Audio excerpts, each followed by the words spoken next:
चलिए अब पहला प्रश्न देखते हैं। बाढ़ प्रबंधन, बाढ़ आपत्ति व्यवस्थापन से आप क्या समझते हैं?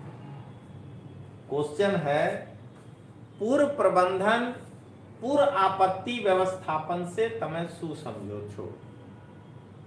भारत में बाढ़ आपत्ति और शहरी बाढ़ की बढ़ती हुई प्रवृत्ति के कारणों का विश्लेषण करें। मतलब 80 के दशक में, माना 80 ना दायका में जो न्यूज आता था वो न्यूज ये कहता था कि गांव डूब गया, और पिछले 10 साल से अगर देखिए तो कहा जाता है कि फलाना शहर डूब रहा है। तो आज प्रश्न यही बनेगा कि भारत में शहरी पूर की बढ़ती हुई प्रवृत्ति का वर्णन करें। तो सबसे पहले हमको पूर्व के कारण क्या होता है वो एक इंट्रोडक्शन से लिखना पड़ेगा कि पूर्व आपत्ति व्यवस्थापन कहते किसको है। आपका इंट्रोडक्शन यहीं से शुरू होगा। तो बाढ़ के कारण होने वाले हानिकारक असरों को घटाने या रोकने के लिए उपयोग में लेने वाली सभी प्रकार की रणनीतियों को पूर्व व्यवस्थापन कहा जाता है, यानी पूर्व आपत्ति व्यवस्थापन कहा जाता है। यह परिभाषा कसा हुआ होना चाहिए लिखते समय। यानी कि अगर इसको गुजराती में एक बार बोलना हो तो पूर्णना कारणे थती हानिकारक असरोने घटाड़वा के अटकाववा माटे उपयोग में लेवाया आवती बधी ज रणनीतिओने पूर्व आपत्ति व्यवस्थापन कहवामां आवे छे। ये हुआ एक कसा हुआ इंट्रोडक्शन। अब इसके कारण बाढ़ से होने वाले मानवीय और सामाजिक आर्थिक नुकसान में कमी आती है। यह बाढ़ के जोखिम मूल्यांकन के माध्यम से भौतिक प्रणाली और सामाजिक आर्थिक वातावरण के बीच के संबंधों का विश्लेषण करता है। अब जाकर के आप इसका इंट्रोडक्शन ठीक से लिखें, और यह इंट्रोडक्शन गुणवत्ता के साथ वाला इंट्रोडक्शन कहलाएगा। हमेशा मैं इसी पे भरोसा रखता हूं कि आप में क्वांटिटी नहीं क्वालिटी होना चाहिए, और हम इसीलिए रोज आके बोलते हैं, मेरे से ज्यादा कोई नहीं बोलता होगा कि 3 टाइम्स मेंस और 2 टाइम्स इंटरव्यू और 1 टाइम सिलेक्शन सब फेल है, क्योंकि उसका बैकग्राउंड नहीं है। क्वालिटी की ओर जाइए। अब भारत में बाढ़ आपत्ति के कारण क्या है, अगला प्रश्न का पाठ है। तो भारतीय उपमहाद्वीप में मानसूनी हवा और चक्रवाती गतिविधियों के कारण, पहला कारण आश्रय लगभग 100 दिवस तक भारी बरसात होती है। तो 100 दिवस अगर भारी बरसात होगी तो बाढ़ आएगा। यह है पहला कारण। दूसरा, हिमालय के क्षेत्र में बादल के फटने के कारण नदियों में जो शीघ्र गति से पानी का प्रवाह आता है वह बाढ़ का कारण बनता है। अब नदी के तलिया में कांप का जमना और नदी के तलिए में होने वाले कई प्राकृतिक परिवर्तन भी बाढ़ का कारण बनता है। कई जगह ग्लेशियर सरोवर का फटना या टेक्नोलॉजिकल गतिविधि के कारण जो लैंड स्लाइडिंग होती है वह भी बाढ़ का कारण बनता है। पर्वतीय क्षेत्रों में जंगलों के काटने और अनियोजित विकास जो हो रहा है वह भी बाढ़ का कारण बनता है। नदी के किनारे जो हम अतिक्रमण करते हैं और पानी के निकास के लिए अयोग्य संरचना, अपने घर से 200 मीटर तक का हम प्लान करते हैं, वो भी बाढ़ का कारण बनता है। जॉन्टी कहते हैं कि सर ये पेपर 2 में भी आ सकता है, डिजास्टर मैनेजमेंट में ये नहीं बताएगा सर। नहीं नहीं, आ सकता है, वहां एकदम जरूर आएगा, लेकिन चूंकि हम भूगोल को रखे हैं मेन, तो इसीलिए उसको बताए डिजास्टर मैनेजमेंट में भी आएगा। अब आइए, जमीन का अवैज्ञानिक उपयोग। अगर आप चाहते हैं गुणवत्ता युक्त ऐसे लिखें, तो अब तो 33 ऐसे हो गया, आज ही एक ऐसे का शूटिंग किए हैं। तो अगर गुणवत्ता युक्त ऐसे लिखना है तो विश्वास लर्निंग ऐप में जाकर के आप निबंध का कोर्स परचेज करिए, आपको गुणवत्ता युक्त निबंध मिलेगा। गुजराती में पीपीटी होगा और तोमर सर बोले। अब आइए, अब अंतिम पार्ट है इस क्वेश्चन का कि भारत में शहर में बाढ़ के बढ़ते हुए प्रवृत्ति का कारण क्या है। तो सबसे पहला कारण है भारत में कम समय में ज्यादा बाढ़, यह है पहला। दूसरा, भारत में बार बार चक्रवातीय, हम कोई शब्द बड़ा अट्रैक्ट करता है, वावाजोड़ का आना, झंझावात हिंदी में बोलते हैं। जो तटीय शहर हैं जैसे बंबई, उसमें पानी के निकाल की सुविधा ठीक नहीं है। अनियोजित शहरीकरण, अरे भाई अनियोजित का मतलब ये है कि ये एक पूरा प्लॉट था, तो इसका पहले सब कुछ सोच लीजिएगा कि कहां गटर कहां रोड, तब न पता चला बिल्डर भाई साहब आए इसको ऐसे काटे, बोले भाई मेन रोड होगा, इसको ऐसे काटे, और उसके बाद यहां रोड बना बना के प्लॉटिंग कर दिए। इसमें कोई प्लानिंग था ही नहीं। अब उसके बगल में जो सोसाइटी बसेगा, अपना बिल्डर का प्लानिंग केवल अपने सोसाइटी भर था।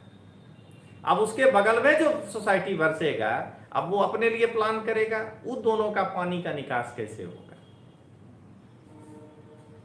श्रजेश प्रजापति कहते हैं good evening sir. Good evening श्रजेश।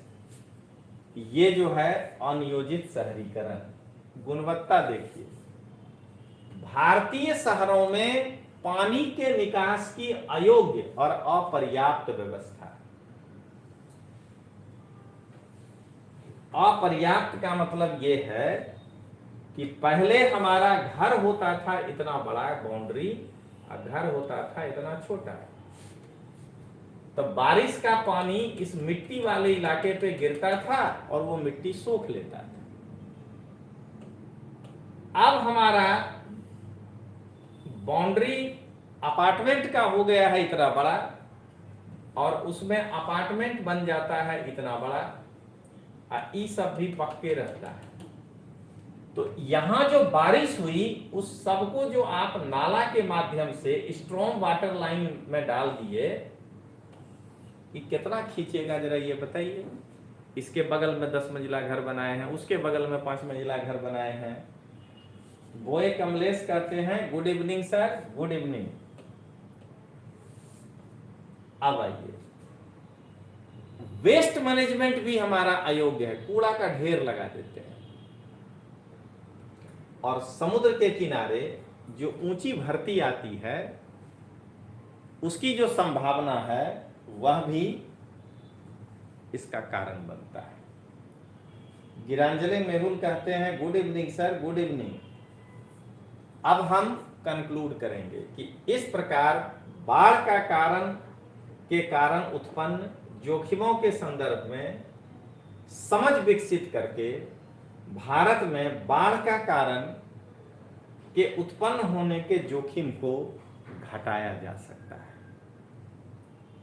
अब जाकर के आप एक आंसर पूरा कीजिए।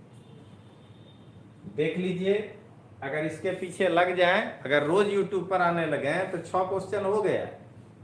अभी भी 2 महीना बाद परीक्षा होगा, 120 क्वेश्चन लिखा पढ़ा देंगे फ्री में। और एक बार नहीं कहेंगे कि आपको बहुत कुछ दे दिए, बहुत कुछ। अरे क्या दे दिए भाई, 2 प्रश्न बता देने से क्या होगा। लेकिन क्या देखते हैं आजकल, तब मैं बहु आप पूछू। अरे तुम अपने फायदे के लिए आप रहे हो, फ्री मार्क थोड़े आप रहे हो। वो फ्री के पीछे क्या है मकसद लोग नहीं जानता है। चलिए अब आगे देखते हैं। एकदम भारत का इतिहास मेंस का हमारा ये कोर्स एकदम बेहतरीन कोर्स है। अर्वाचीन पूरा, प्राचीन पूरा होने के कगार पे है। अब आइए दूसरा क्वेश्चन, बाढ़ पे ही दूसरा क्वेश्चन लेते हैं। कि स्टेटमेंट देते हैं, अगर इसी प्रश्न को स्टेटमेंट के द्वारा कहे तो क्या करिएगा।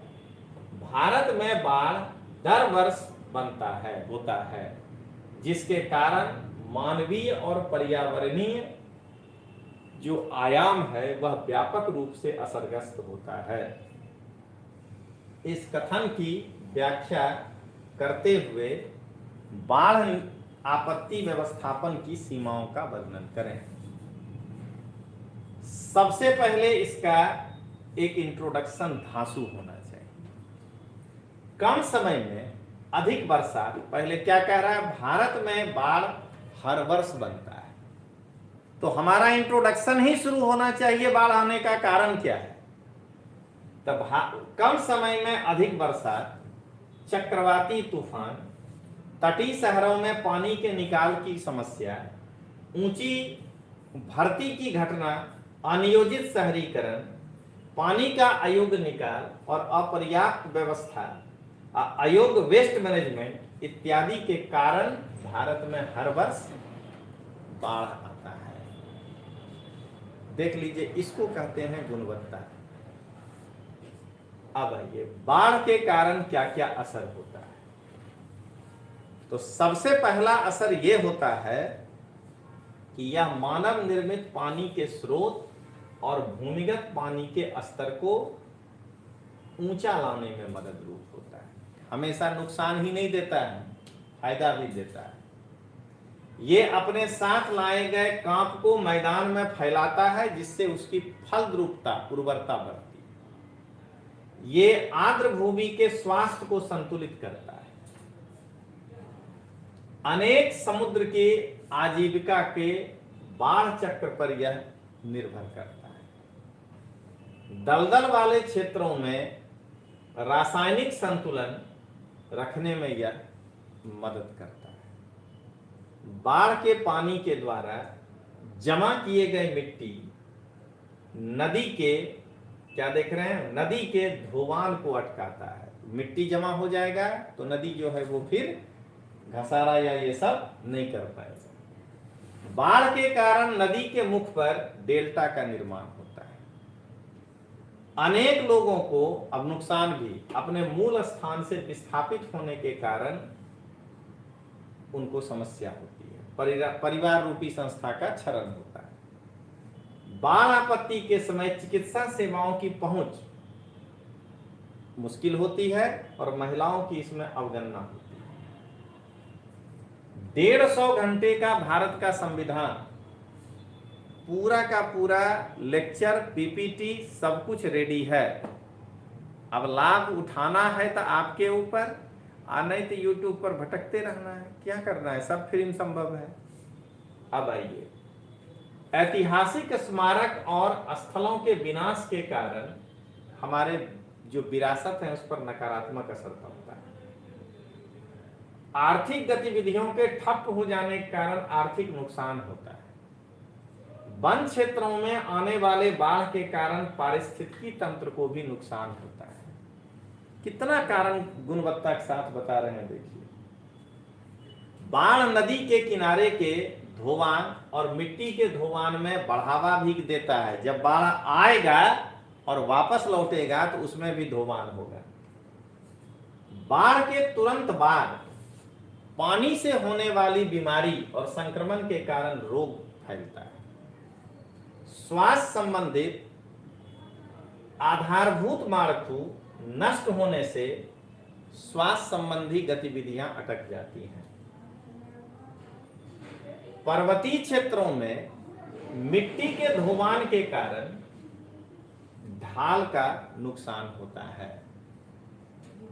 असरग्रस्त लोगों के पुनर्वास से संबंधित कई समस्याएं उत्पन्न होती हैं, जो कि भ्रष्टाचार के रूप में दिखता है। और अब हम लोग अंत में देखेंगे कि पूर्व व्यवस्थापन की सीमा क्या है, लिमिटेशन। दीजिए ना, चार्ट बना देते हैं। ऐसा थोड़े कि हमको चार्ट बनाना नहीं आता है, उस पे किसी का ट्रेडमार्क है। आपत्ति व्यवस्थापन योजना का अभाव, खामी युक्त बाढ़ पूर्वानुमान प्रणाली अपने पास नहीं है, खराब बाढ़ का जो जोखिम है उसका कोई मैप नहीं है अपने पास, अनियमित विकास, अवैज्ञानिक बांध का व्यवस्थापन, अंतरराज्यीय जल विवाद, केंद्रीय एजेंसी का अभाव और कोई भी परियोजना को पूरा होने में जो लंबा समय लगता है वो। जयेंद्र पशु कहते हैं पशुपालन का भी नुकसान होता है। बिल्कुल, मेंस में तो कहेगा, आप अपना भी पॉइंट जोड़ सकते हैं। तो इस प्रकार से आज भूगोल में 2 प्रश्न आपको बताए, आपके परीक्षा तक तो 80-90 बता देंगे। तो चलिए दोस्तों, मिलते हैं हम लोग, तब तक के लिए जय हिंद, जय भारत। पन्ना टाइगर रिजर्व विषय बतावो, आ हाल में चर्चा में केम रह्यु, यूनेस्को ना man and the biosphere programme नी चर्चा करो। गिरांजले मेहुल कहते हैं good evening sir, good evening. तो पन्ना टाइगर के बारे में आपको बताना है, इसका इंट्रोडक्शन तो यहीं से शुरू होगा और 3-4 लाइन में इसका इंट्रोडक्शन कंप्लीट होना चाहिए और साथ में सारी बातें आ जानी चाहिए। तो सबसे पहले ये टाइगर है कहां, टाइगर रिजर्व, उसके बाद जो है हम आगे कुछ कह सकते हैं। तो पन्ना टाइगर रिजर्व मध्य प्रदेश के पन्ना और छतरपुर जिले में। अगर आप ये इंफॉर्मेशन नहीं दे सकते हैं, अब लेटेस्ट में पन्ना और छतरपुर 2 जिलों के बीच में वो फैला हुआ है। अगर आप केवल पन्ना लिख करके रह जाएंगे तो वही है क्वांटिटिव आंसर, गुणवत्ता होना चाहिए। लगभग 540 स्क्वायर किलोमीटर में फैला हुआ है। ये मैं आज अपने विश्वास एजुकेशन के टेलीग्राम चैनल में डाल दूंगा, ताकि आप इसको पढ़ के समझ सकें कि गुणवत्ता किसको कहते हैं। इसके बाद यह रिजर्व, जो ये रिजर्व है बायोस्फीयर, उसके बीच से केन नदी बहती है। इसको वर्ष 1981 में नेशनल पार्क के रूप में स्थापित किया गया था। और हम सभी जानते हैं कि नदी जोड़ो परियोजना के अंतर्गत केन और बेतवा नदी को जोड़ने की बात कही गई थी। तो केन बेतवा नदी के बीच जो लिंक किया जाएगा वो इसी क्षेत्र में स्थापित किया जाएगा। अब इससे भी कोई मजबूत इंट्रोडक्शन लिख सकता है तो उसको सलाम, क्या कहा जा सकता। लेकिन अगर नहीं लिख पा रहा है तो 20-50 क्वेश्चन ने 500 क्वेश्चन का अगर कोई करवा दे रहा है तो बेकार है, उसका कोई रिजल्ट परीक्षा में नहीं आने वाला है। मोए कमलेश कहते हैं good evening sir, good evening. तो अब समझाएंगे नहीं, अभी कह रहा है कि बारे में बतलाएं, एक आध पैराग्राफ और आएगा, लेकिन हम आपको अब ये समराइज करते हैं। पन्ना टाइगर रिजर्व मध्य प्रदेश ना पन्ना तेमज छतरपुर जिला में लगभग 540 वर्ग किलोमीटर में फैलाયેલ છે। આ रिजर्व ना मध्य थी केन नदी बहे छे।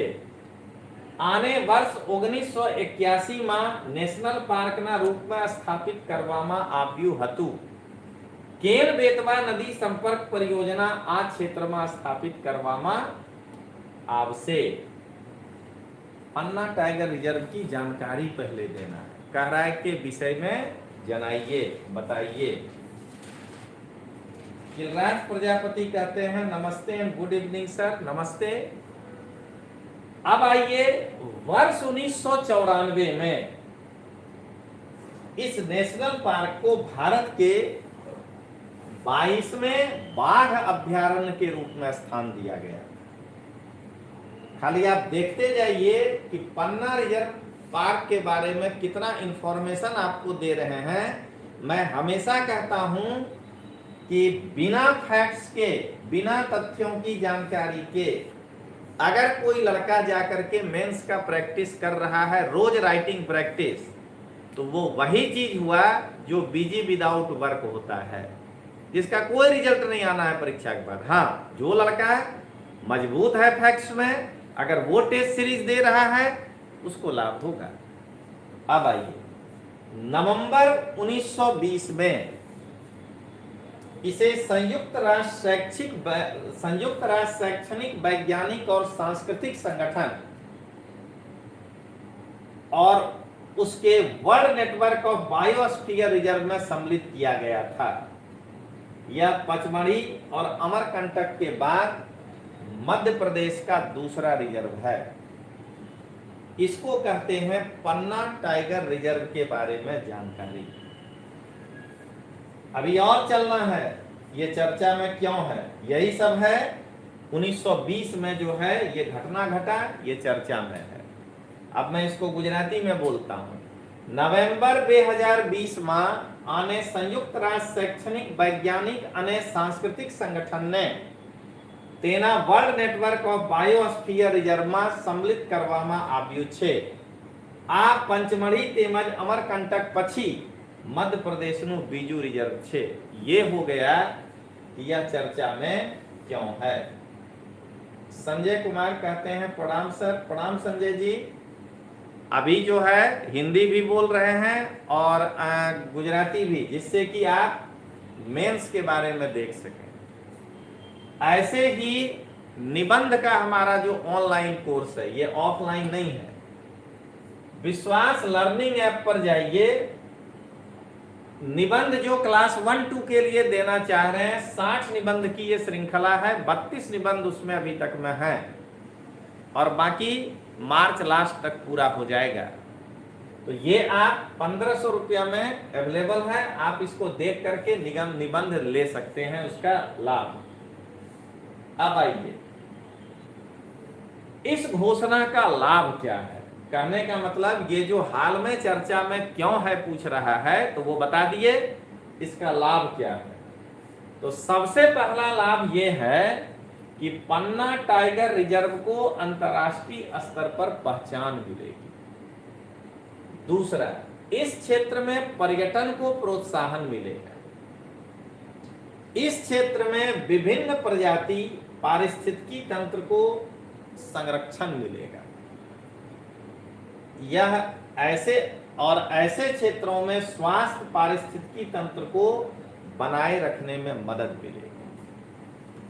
अब जाकर के हमारा इस प्रश्न का दूसरा भाग पूरा हुआ। पन्ना टाइगर रिजर्व के बारे में बतलाए और यह हाल में चर्चा में क्यों रहा वो बतलाए।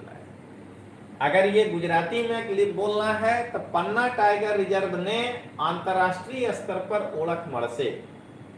આ ક્ષેત્રમાં पर्यटनને પ્રોત્સાહન મળશે। આ ક્ષેત્રોમાં વિભિન્ન પ્રજાતિઓ પારિસ્थितिकी તંત્રનું સંરક્ષણ હશે। આવા ક્ષેત્રોમાં સ્વાસ્થ્ય પારિસ્थितिकी તંત્રને બનાવી રાખવામાં મદદ કરશે।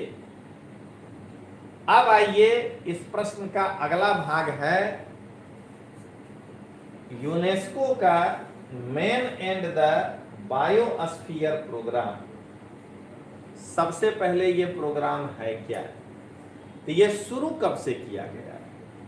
तो वर्ष 1971 में यूनेस्को के मैन एंड द बायोस्फीयर कार्यक्रम की शुरुआत की गई थी। यह एक अंतर सरकारी वैज्ञानिक कार्यक्रम है। इसके मुख्य उद्देश्य है मानव तथा उनके वातावरण के बीच संबंधों में सुधार के लिए और संबंधों में सुधार हेतु वैज्ञानिक आधार स्थापित करना, प्राकृतिक क्षेत्रों का विकास करना, मानव और वातावरण के बीच संघर्ष को कम करना। यह कार्यक्रम पर्यावरण के रूप से संवहनीय और सामाजिक सांस्कृतिक रूप से उपयुक्त आर्थिक विकास के लिए अभिनव दृष्टिकोण को प्रोत्साहन देना। गुणवत्ता देखते जाइए, आंसर में जब तक आपकी गुणवत्ता नहीं होगी तब तक आपको मार्क्स नहीं मिलेगा, चाहे कुछ भी कर लीजिए। यह कार्यक्रम पर्यावरणीय रूप से संवहनीय, ये बता दिए, इसके माध्यम से संरक्षित क्षेत्र की वनस्पति और जीवों का संरक्षण किया जाता है और साथ साथ इस क्षेत्र में निवास करने वाले मानव समुदाय और उनके जीवन पद्धति को भी संरक्षित किया जाता है। अब हमको एक ऐसा कंक्लूजन लिखना पड़ेगा जो इस प्रश्न के डिमांड को फुलफिल करता हो, और वह प्रश्न एकदम कैसा होना चाहिए, तो वह प्रश्न का कंक्लूजन एकदम एक्यूरेट होना चाहिए। इस प्रकार यूनेस्को के man and the biosphere programme मानव और प्राकृतिक संघर्षों के बीच सामंजस्य स्थापित करने के लिए लाया गया है। भूगोल के एक प्रश्न का आपको आज दिखाए कि गुणवत्ता के साथ आंसर क्या होता है। अब दूसरा प्रश्न आपको दिखाते हैं। पर डे 2 प्रश्न मैं दिखाऊंगा, रोज की गारंटी तोमर सर के साथ नहीं होता है, मूड करेगा तो आएंगे। अब आइए, जीपीएससी मेंस के लिए इस गुणवत्ता के साथ वाला एक ऑनलाइन कोर्स है हमारा, भारत का इतिहास। ये ओनली फॉर मेंस है, जो एग्जाम देना हो, आईएएस, जीपीएससी, कुछ भी। प्राचीन, मध्यकालीन और अर्वाचीन भारत को हमने समाहित किया है। अर्वाचीन का पूरा कोर्स हो चुका है, प्राचीन अब खत्म होने पर है, मार्च तक इसको भी पूरा कर देंगे। अब दूसरा प्रश्न देखिए, कितना खतरनाक क्वेश्चन है। क्वेश्चन कहता है, पश्चिमी घाट के पारिस्थितिकी महत्व को बतलाते हुए वर्तमान में इसके असंतुलन के लिए उत्तरदायी कारक कौन कौन से हैं। जरा एक बार सोच के देखिएगा। भले आप मेंस दे रहे हो, लेकिन अगर आपके पास प्रीलिम्स के फैक्ट्स नहीं होंगे तो आप कुछ नहीं कर पाएंगे। देखिए, सबसे पहले इसका परिचय देना होगा, पश्चिमी घाट है क्या। तब पश्चिमी घाट पर्वत श्रृंखला के रूप में प्रायद्वीपीय भारत के पश्चिमी तट के समानांतर उत्तर से दक्षिण दिशा में गुजरात, महाराष्ट्र, गोवा, कर्नाटक, तमिलनाडु और केरल तक फैला हुआ है। इसका विस्तार उत्तर में तापी नदी के मुहाने से दक्षिण में कन्याकुमारी तक है। अब अगर आपके मन में इच्छा है कि ये जो ज्योग्राफी है, अगर आपके मन में ऐसा लगता है कि हम एक मैप बना दें, तो यहाँ पर आप एक ऐसे कर दीजिएगा, ये ऐसे बना दीजिएगा और यहाँ से पूर्वी घाट को ला करके ऐसे मिला दीजिएगा। बस आपको इतना ही करना है। तो पश्चिमी घाट पर्वत श्रृंखला के रूप में प्रायद्वीपीय भारत के पश्चिमी तट के समानांतर उत्तर से दक्षिण दिशा में गुजरात, महाराष्ट्र, गोवा, कर्नाटक, तमिलनाडु और केरल तक फैला हुआ है।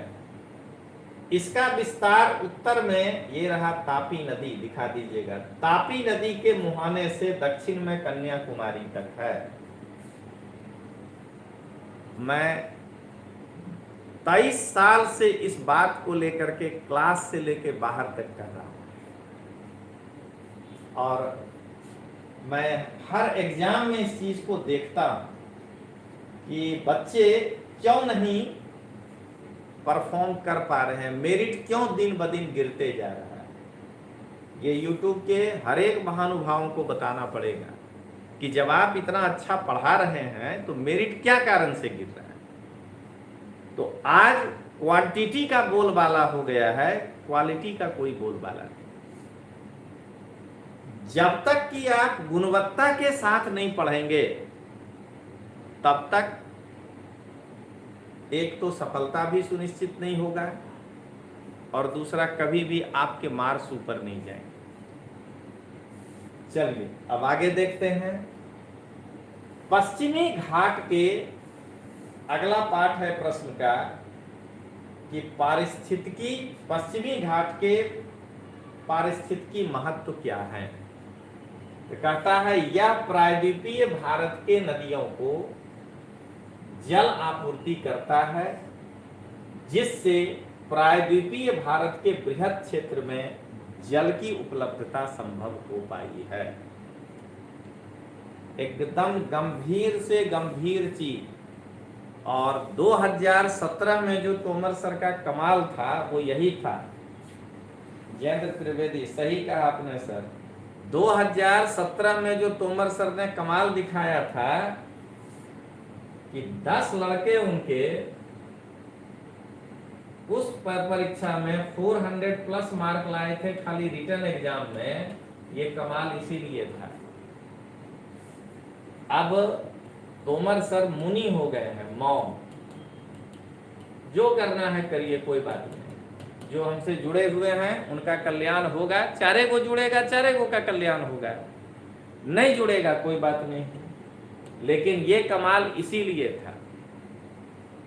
जो भी लड़के विश्वास से पास किए हैं जीपीएससी वगैरह में, कम नहीं किए हैं, ये भी बात है, उनका एवरेज 400 प्लस रिटर्न में हमेशा रहा है। कई सारे फेल वालों का भी 400 प्लस रहा है।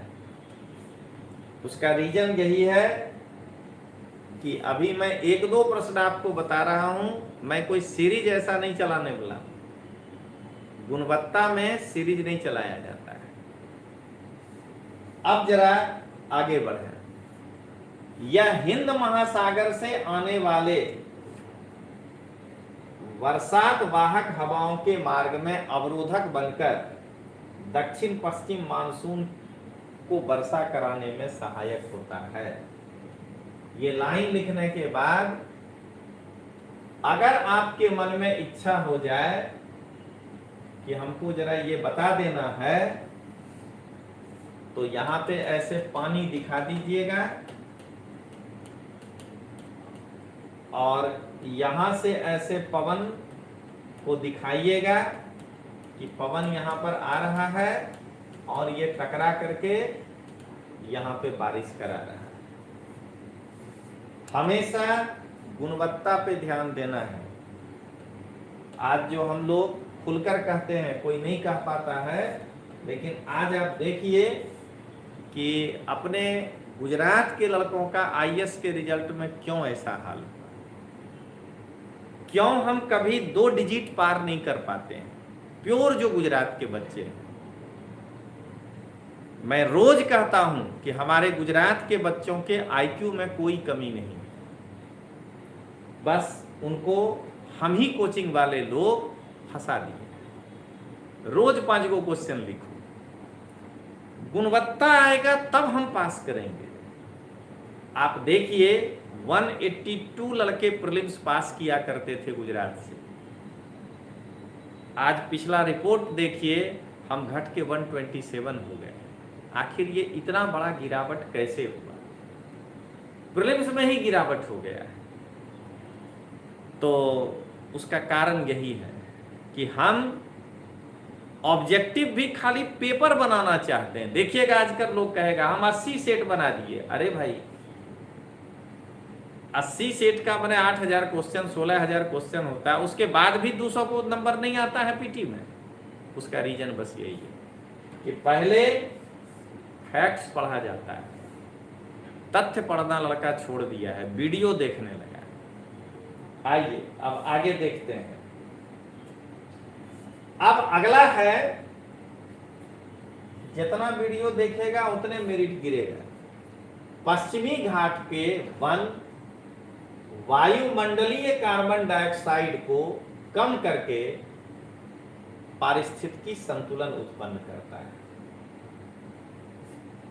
यह विश्व के 36 बायोडायवर्सिटी वाले हॉट स्पॉट वाले स्थलों की सूची में है। यहां 52% वृक्ष और 65% उभयचरों की जो प्रजाति है वो लोकल है, बाहर से नहीं आती। इसको यूनेस्को के द्वारा विश्व सांस्कृतिक धरोहर की सूची में शामिल किया गया है। यह लोहा, मैग्नीज और बॉक्साइट धातुओं में समृद्ध है। पश्चिम घाट के वन भारत में लकड़ी के महत्वपूर्ण स्रोत हैं और वन आधारित उद्योगों को यह लकड़ी की आपूर्ति करता है। अनेक दर्शनीय स्थल होने के कारण यह एक पर्यटन का मुख्य स्थल है। महत्व ऐसे बताना पड़ेगा। अनेक स्थानों पर तीव्र ढाल होने के कारण पानी ऊपर से गिरेगा। हाइडल प्रोजेक्ट के लिए ये उपयुक्त है। ये सब लिखना पड़ेगा महत्व में, ऐसे थोड़े नंबर आता है। अब आइए, पश्चिम घाट में पारिस्थितिकी असंतुलन के लिए जवाबदार कारक कौन? अब ये हमारे प्रश्न का तीसरा पार्ट। अनियमित खनन गतिविधियों के परिणाम स्वरूप पर्यावरणीय नुकसान और गंभीर सामाजिक व्यवधान, ये पहला है। संरक्षित क्षेत्रों के आंतरिक क्षेत्रों में, जो संरक्षित क्षेत्र है उसके अंदर पशुओं के द्वारा पशुओं के उच्च घनत्व और अत्यधिक चराई के कारण इस क्षेत्र में स्थानीय जीवों को आवास का संकट उत्पन्न हो गया है। इन क्षेत्रों में मानवीय गतिविधियों के बढ़ने के कारण मानव और वन्य जीव के बीच संघर्ष बढ़ गया है। मैं इसीलिए ये सीरीज 2-3 दिन लेकर आऊंगा। कल मैं इकोनॉमिक्स पे आऊंगा कि आंसर गुणवत्ता युक्त कैसे करना है।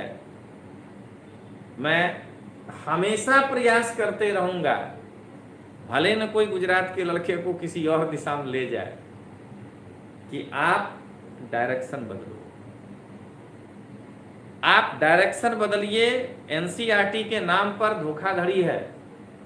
ओरिजिनल एनसीईआरटी कोई नहीं पढ़ाने का से हिम्मत रखता है। पहले ओरिजिनल एनसीईआरटी पढ़िए।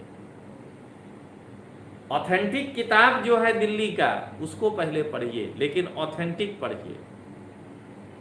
इन सब चीजों को जानने के बाद फिर आंसर लिखने का प्रैक्टिस करिए, तभी जाके सफलता मिलेगी। नहीं तो हम देखते हैं लड़कों को 3-3 साल, 4-4 साल, 5-5 साल से जो है हर साल टेस्ट सीरीज ज्वाइन किए हुए हैं, नंबर ही नहीं आ रहा है। टेस्ट सीरीज के लिए इसीलिए आपको कोई क्लास आकर्षित कर रहा है कि वो कम मेहनत में पैसा कमाने का एक बड़ा जरिया है। चलिए अब आगे देखते हैं। व्यावसायिक वृक्षारोपण को वृक्ष के प्राकृतिक, जो वहां का वृक्ष का प्राकृतिक क्या कहते हैं निवास स्थान है, उसके विखंडन को प्रोत्साहन दिया जा रहा है। संरक्षित क्षेत्रों के आंतरिक और बाह्य भागों में मानव बस्तियों का अतिक्रमण बढ़ते जा रहा है। अब आइए, वनों के आसपास के क्षेत्र में औद्योगिक गतिविधियों के कारण प्रदूषण बढ़ रहा है। जल विद्युत परियोजना के कारण जो बड़े बड़े बांध बन रहे हैं वो पर्यावरणीय समस्या उत्पन्न करते हैं।